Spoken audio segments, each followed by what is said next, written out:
Bom, no momento que eu começo a gravar esse vídeo aqui, eu estou fazendo o upload do outro vídeo que tem, mostra praticamente na íntegra, me mostra construindo essa solução aqui. Aqui eu vou falar rapidamente, tentar falar o mais rápido possível, de uma forma resumida, o que tem aqui dentro, por que eu escolhi trabalhar dessa maneira. Então, eu criei uma solução aqui, de nome produto, é um CRUD simples, absolutamente simples, a tela não tem mais do que, deixa eu ver se ela estou com ela aberta aqui, eu acabei fechando. Então, é um CRUD absolutamente simples, coloco o nome, descrição, salvar, ele vai adicionando os itens aqui. O servidor, não sei se ele ainda continua rodando, talvez até consiga fazer alguma coisa, ou ele vai dar algum erro, tá? Não está rodando, ele não está respondendo lá. Então, o que tem aqui dentro do projeto? Por que eu fiz dessa maneira? Aqui eu organizei o projeto em pastas de solução, começando aqui pelo zero, que é o domain. Eu trabalhei aqui seguindo uma abordagem Domain Driven Design, os 3D, não é? DDD, e só tem um único projeto aqui dentro dele. Tem duas pastas aqui de entities e outra de interfaces, porque se eu estou seguindo aqui essa abordagem de desenvolvimento, eu tenho uma pasta aqui onde tem uma base aqui que tem o nome de entity, ela serve como base para todas as outras entidades de negócio que forem incluídas aqui no projeto. Nessa solução só tem uma única entidade, que é o produto. Tá? Deixa eu até só deixar aberto aqui. Dessa forma como você está vendo, é uma entidade absolutamente simples no dia a dia, da forma como se faz. Eu tenho aqui propriedades e comportamentos e no que diz respeito aos comportamentos aqui dessa entidade, elas devem conter validações, regras de negócio, tá? Se for alguma coisa que diz respeito somente a essa entidade aqui, produto. Se é um projeto um pouco mais elaborado, com muitas entidades, então tenho comportamentos, validações e regras de negócios relacionadas com as suas entidades. Mas o intuito aqui não é para falar sobre o DDD, é só para falar só sobre esse projeto aqui.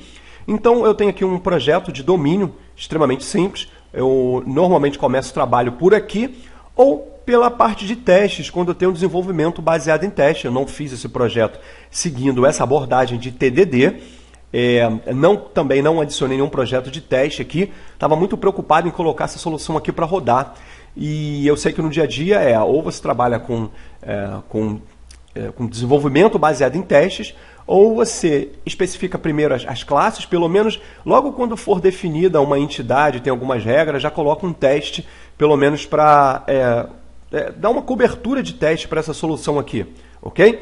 Então, feito isso, nesse caso não foi feito um teste, eu tenho aqui uma outra pasta de solução, infra, poderia ter outras informações relacionadas à infraestrutura, por isso que ela tem essas iniciais aqui, e eu tenho uma pasta aqui dentro dessa, que é de nome data, e dentro dela tem um projeto de easy.infra.data. Antes de continuar aqui, eu acabei pulando etapas, né? Falei que tem as entidades. Aqui tem uma pasta de interfaces. Dentro dessa pasta eu tenho os contratos, eu tenho as interfaces que serão implementadas por todos os repositórios no projeto. Então eu tenho aqui um repository base, tá? Coloquei dessa forma, repository base, trabalho aqui com genérico um entity. Então aqui eu estou especificando como é que eu quero que todos os outros repositórios no sistema trabalhem, né? Pelo menos com quais assinaturas que elas devem implementar. Então aqui eu estou dizendo que todo repositório tem que ter um método para adição, para obtenção de uma única instância, né, da base de dados com base no seu ID, tá? Para obter todos, para remover, digamos que seriam funcionalidades bem comuns assim numa aplicação de CRUD, tá? Então eu tenho aqui uma coisa interessante também, é que aqui no domínio, no que diz respeito ao repositório, eu só faço a especificação dos contratos. Então aqui do Base eu coloquei um outro, que é do produto repository, onde digamos que tem aqui uma assinatura um pouco mais específica para esse domínio, tá? Que é para obter, botei o nome de get all by, é o name, né? Seria obter todos os produtos com base em um filtro aqui no nome, ok? E aqui eu só coloco, como eu estava falando, no domínio, que diz respeito a repositório e interfaces, somente os contratos, não pode ter implementação, ok? Exceto no que diz respeito aqui ao domínio. Então, voltando aqui na parte de infra, o que tem aqui? Aqui que, de fato, eu tenho a implementação, tá, desses contratos, e isso é feito nas classes concretas, e não é só isso. A parte aqui de infra, né, ele é através dele que eu utilizo o contexto, né, do banco de dados, e eu me conecto, ou conecto a solução aqui a uma base de dados utilizando o Entity Framework. Então, eu tenho aqui o produto Context. Eu poderia ter elaborado um pouco mais isso daqui para trabalhar com Unity of Work, mas não achei melhor não fazer isso aqui, tá? Então eu tenho aqui um DB7 com uma lista de produtos. Estou seguindo aqui a assinatura para a arquitetura para colocar um construtor dessa forma, passando options aqui para o Base. Tem o Model Creating aqui. Utilizo aqui o Fluent. Eu passo uma instância desse produto Configuration e aqui eu coloco um Apply Configuration e eu passo para o meu contexto a configuração da minha entidade, tá? Que é o produto que eu mostrei aqui. Tá? Aqui eu estou dizendo que eu tenho o nome, eu tenho uma descrição, ele está herdando de Entity, que tem um ID, então esse cara aqui ele tem 2 atributos, além dele tem mais um, vindo por herança. E aqui no produto Repository, cadê nosso amigo? Acabei perdendo aqui de vista, não, nem naveguei para ele. Então aqui no DB Context, ou no meu contexto, eu passo para ele, tá? Na hora de construir aqui o meu contexto, a configuração desse cara aqui para o banco de dados. Então, navegando para lá, estou utilizando o Fluent aqui, um produto, Builder, aqui eu digo quem é a chave, quais são as propriedades que tem dentro, a chave ou ID, eu tenho a propriedade nome, estou dizendo que ele ele é requerido, né? Eu não posso passar com ele em branco, e eu sem ter nada preenchido, eu estou dizendo que o tamanho máximo dele aqui é 400 e o mesmo vale aqui para o outro atributo, que é o da descrição. Produto Repository, tá? Eu já estava lá. O produto Repository ele implementa o Repository Base. Então, como eu estava falando, que todos os repositórios eles devem implementar essas assinaturas aqui, exatamente o que o produto Repository está fazendo. Eu estou recebendo aqui o contexto por injeção de dependência, já vou mostrar onde ele foi configurado. E aqui ele recebe aqui a instância do produto Context e eu faço referência ao contexto em todos os métodos seguindo a interface, né? Então tem aqui o contexto, chamando aqui o DB7, que é o produto, só tem um, poderia ter muitos. Tem aqui, adiciono um item aqui nessa lista e aqui nesse Save Changes eu aplico essas alterações e ele manda lá para o banco de dados. Okay?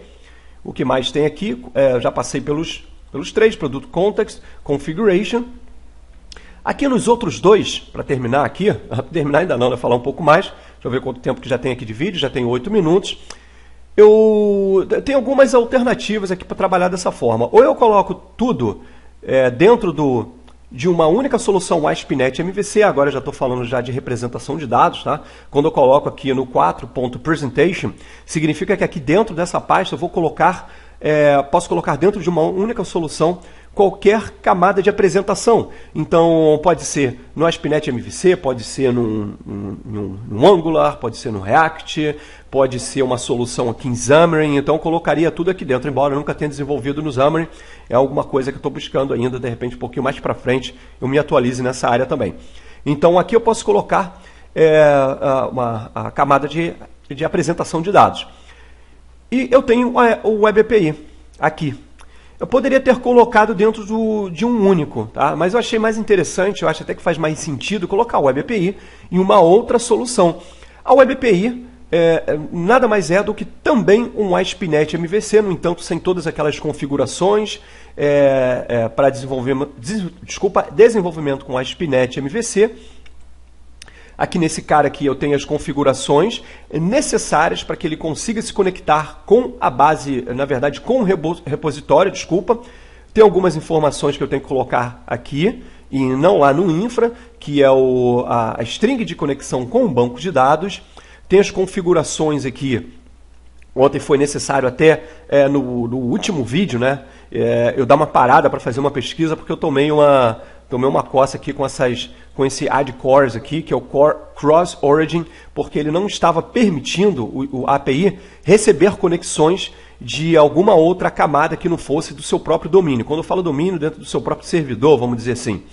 Então, eu tive que configurar isso daqui, informando que eu estou recebendo requisição de qualquer cabeçalho, tá? De qualquer método. Então, estou liberando acesso para quem quiser chamar. Então, foi necessário fazer a configuração aqui do Cross Origin no Configure Services, aqui também, e também lá no controller. Tá?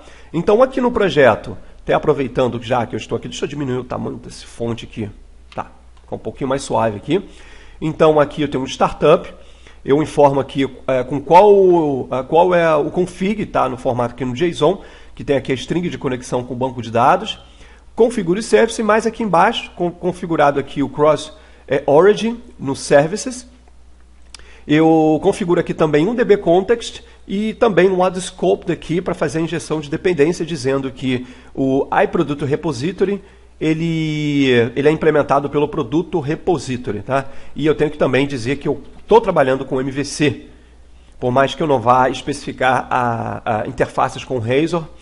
Aqui tem que colocar também allow all headers, e também dizendo que eu vou trabalhar com o MVC com a sua configuração de rotas padrão. E eu só tenho um único controller aqui. Tem essa parte aqui de migrations, eu nem acho legal que ela fique aqui, mas eu não estava conseguindo fazer de outra forma. Tem um produto controller. Aqui eu também tive que habilitar o Cross Origin. Tá? Tem um API controller. E eu tenho aqui uma especificação de RESTful, utilizando aqui o ASP.NET, a Web API. Então eu tenho aqui somente métodos que é do RESTful mesmo. Então eu tenho o GET, o POST e o DELETE. Tá? Pode ser que tenha uma variação ou outra, de acordo com uma assinatura. Tem um POST que ele recebe um produto, tá? Enviado pelo front-end, que aí aqui ele toma a decisão de se ele vai criar um registro novo ou se ele vai atualizar na base de dados. Tá? Então, aqui de Web API é isso mesmo. E para finalizar aqui deixa eu até aproveitar e fechar os outros aqui. Tá? Muita coisa aberta. Então, para finalizar, eu criei um outro projeto aqui, o último projeto, o easy.mvc, desse nome, poderia ser um outro. Nem precisaria ser um ASP.NET MVC, por quê? Ele está servindo só como uma plataforma mesmo de execução para o projeto do Angular. Como se fosse... Bom, acho que é isso mesmo, acho que deu para entender, né? Eu estou utilizando o ASP.NET só para servir como base para o Angular, tá? Então, eu compilei lá nos vídeos onde eu mostro, tal, me mostra trabalhando, escrevendo código e tal. Eu crio um projeto, já poderia até ter apagado isso daqui. Eu crio um projeto em Angular, já tem o Node.js tudo instalado aqui. O Angular CLI também. E o resultado da compilação que é jogado para cá, eu coloco aqui. Eu posso já poderia até ter jogado isso fora, não tem o porquê. Tá essa pasta aqui, tá? Se não for levar muito tempo, que eu estou gravando aqui, não vou nem editar. Então, enquanto ele está apagando aqui a pasta, eu peguei o resultado da compilação aqui do Angular, coloquei no cliente app, coloquei os arquivos de configuração do Angular aqui. É um projeto praticamente vazio do ASP.NET MVC, não tem configuração do próprio MVC mesmo, só está utilizando a estrutura. E o projeto todo, essa parte aqui do Easy MVC, acho que é porque eu estou dentro da pasta. Foi por isso que ele não deixou estar rodando aqui. Tá. Então, eu coloquei toda a parte de configuração do Angular aqui na raiz, que foi gerado aqui para essa pasta. Aqui está o projeto. Então, a partir daqui que eu desenvolvo a solução. Então, a compilação joga os arquivos todos para... Não, joga não, desculpa. Eu entro aqui e faço algo parecido com o que eu faria numa solução de ASP.NET MVC completa com Razor. Então, o que seria o View Model lá no projeto do ASP.NET MVC, eu tenho a parte aqui que eu dei o nome de modelo, poderia ser View Model também. Aqui tem o modelo que vai trafegar da interface aqui no Angular, que é só Angular, da interface para o componente. Dá até para dar uma olhada aqui, que são os mesmos campos que tem lá na classe do C#. Tá? E aqui eu criei uma pasta, produto, onde eu tenho o componente e o seu template. Tá? É como se aqui fosse, como é que eu posso, eu estou tentando, assim, para fazer uma comparação com o que tem lá no ASP.NET, aqui eu tenho como se fosse a view, certo? Aqui é como é isso mesmo, é como se fosse a view. Por trás da view tem um código, que é esse cara aqui, que é o component, tá? Então, esse component aqui já está configurado dizendo aqui não é o modelo, tá? Isso daqui é um selector, é onde ele será injetado dentro de uma tag com esse nome. Aqui, para esse template aqui, observa que é um arquivo com extensão .ts, eu tenho aqui o HTML dele, e o HTML dele está aqui, que é exatamente o formulário que eu mostrei para você no início, aqui com Bootstrap e jQuery. Então, jQuery, mas só como foi obrigado a utilizar também, porque é um pré-requisito para a utilização do Bootstrap.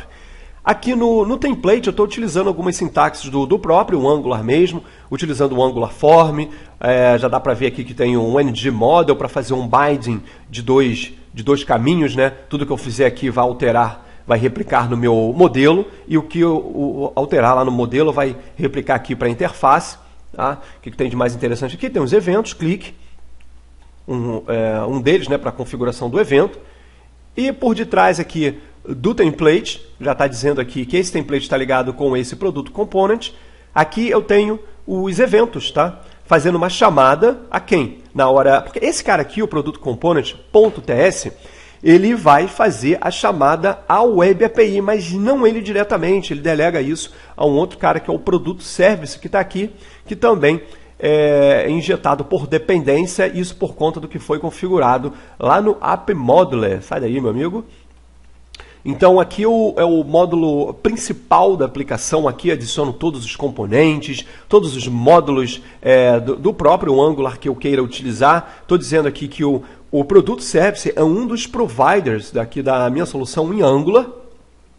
Então ele está configurado aqui, tem um método de carregar produtos, e ele está utilizando um estilo de programação aqui, que é a programação reativa mesmo. Então vou navegar lá para o produto service. Aqui ele tem uns métodos, tá? Os eventos, vamos dizer assim, mas ele está utilizando o produto service, seja para deletar, para editar ou também para enviar um registro novo na base de dados. E aqui eu estou registrando aqui digamos que o meu componente para ficar escuta do que de uma mudança de estado na lista que é gerenciada pelo produto service. Então eu vou navegar lá para o produto service. Então eu tenho aqui, ele retorna um observable, e aqui eu faço uma chamada, utilizo o protocolo HTTP aqui do próprio Angular mesmo, estou fazendo um get aqui, e o resultado dele é mapeado para a lista produtos. Faço uma chamada para o service, ou para a Web API, e o resultado dele, ele preenche a lista. Tá? E mais ou menos nesse estilo aqui também. Aqui eu coloquei o post aqui, passando um request options. Eu não gravei o vídeo mostrando esse pedaço aqui. Poderia ter feito sem isso daqui, mas eu acabei colocando. Isso é porque eu estava fazendo alguns testes, já que o post estava dando alguns erros, mas era por conta do Cross Origin, que eu mostrei lá na Web API, o que eu tive que fazer para parar de tomar erros. Tá? Poderia até colocar isso daqui para rodar, mas eu mostro isso nos outros vídeos, para esse vídeo aqui não ficar muito longo, ok? Então, acho que é isso. Já passando aí já 18 minutos, e eu vou dar uma parada por aqui, e minha missão agora é colocar essa solução no CRUD, ok? Um abraço e até mais.